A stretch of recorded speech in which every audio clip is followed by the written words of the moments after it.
তুমি যে দৃষ্টিভঙ্গি দিয়ে জীবনটাকে দেখবে, জীবনও তোমাকে ঠিক তেমনই দেখাবে। তুমি যদি সব কিছু পজিটিভ দিক দিয়ে দেখো, সব কিছু ভালো দিকগুলোকে খুঁজে বার করো, তাহলে সব কিছু তোমার ভালোই দেখাবে। খারাপের মধ্যেও ভালো তো রয়েইছে। তা না করে আমরা শুধুমাত্র খারাপটাকেই দেখি, ভালোগুলোকে আমরা ওভারলুক করে যাই, দেখি না। তাই ভালোগুলোকে দেখতে শেখো। একটা কথা আছে না, আপনি ভালো তো জগৎ ভালো। তুমি যদি ভালো দৃষ্টিভঙ্গি দিয়ে সব কিছু ভালো দেখো, তুমি যদি নিজে ভালো হও লিটারেলি, তাহলে তোমার সব কিছু ভালো দেখাবে, তোমার সব্বাইকে ভালো মনে হবে, সব কিছু সুন্দর মনে হবে। দেখো, ভালো মন্দ নিয়েই তো আমাদের জীবন।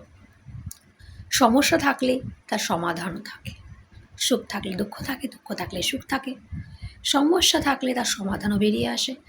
এমন কোনো সমস্যা আছে কি আমাদের লাইফে যেগুলোর কোনো সমাধান নেই?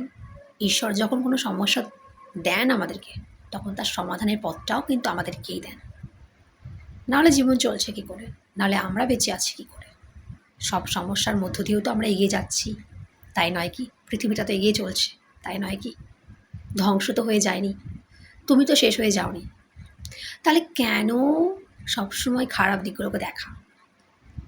ঘুম থেকে উঠে সকালে যেই সত্তাটাকে তুমি আয়নায় দেখো, তাকে মন্দ কথা না বলে, তার কমতিগুলো না খুঁজে বের করে, তার যে ঘাটতিগুলো না দেখে তার ভালো দিকগুলো দেখো, তাকে প্রশংসা করো। তুমি সবার প্রশংসা চাও, কিন্তু যাকে তুমি নিজে আয়নায় দেখো তার প্রশংসা তো করো না।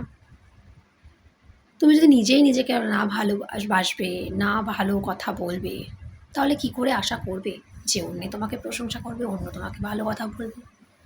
তাই সেই সত্তাটাকে আগে ভালোবাসতে শেখো। নিজেকে দেখছো, সাজছো, গুজছো, তবুও ভাবছো যে কিছু একটা কম। আরে কিচ্ছু কম নেই, সব ঠিক আছে, সব বেস্ট। তুমি তোমার মতো, সে তার মতো। তাই কখনো কারোর সাথে নিজেকে কম্পেয়ার তো করোই না, উল্টে নিজেকে ভালো ভালো কথা বলো। যখন আমরা এইভাবে ভাবি, যখন আমরা সব কিছু ভালো পজিটিভ দিকগুলো খুঁজে বার করি, তখন সব কিছুই ভালো লাগে। একটা সময় আমিও তাই করতাম, জানো তো। আমিও শুধুমাত্র নেই নেই নেই না থাকারগুলো ফোকাস করতাম। ফলে কি হতো? নেগেটিভিটিতে জীবনটা আরও ভর্তি ছিল। তারপর যখন এই ম্যানিফেস্টেশন নিয়ে জিনিসগুলো সামনে এলো, এগুলো নিয়ে আরও বেশি জানা শুরু করলাম, লাভ অ্যাট্রাকশন নিয়ে আরও বেশি ঘাঁটতে শুরু করলাম, বুঝতে শুরু করলাম, তখন থেকে বুঝলাম যে না, আমার চিন্তারই প্রতিচ্ছবি আমার জীবন।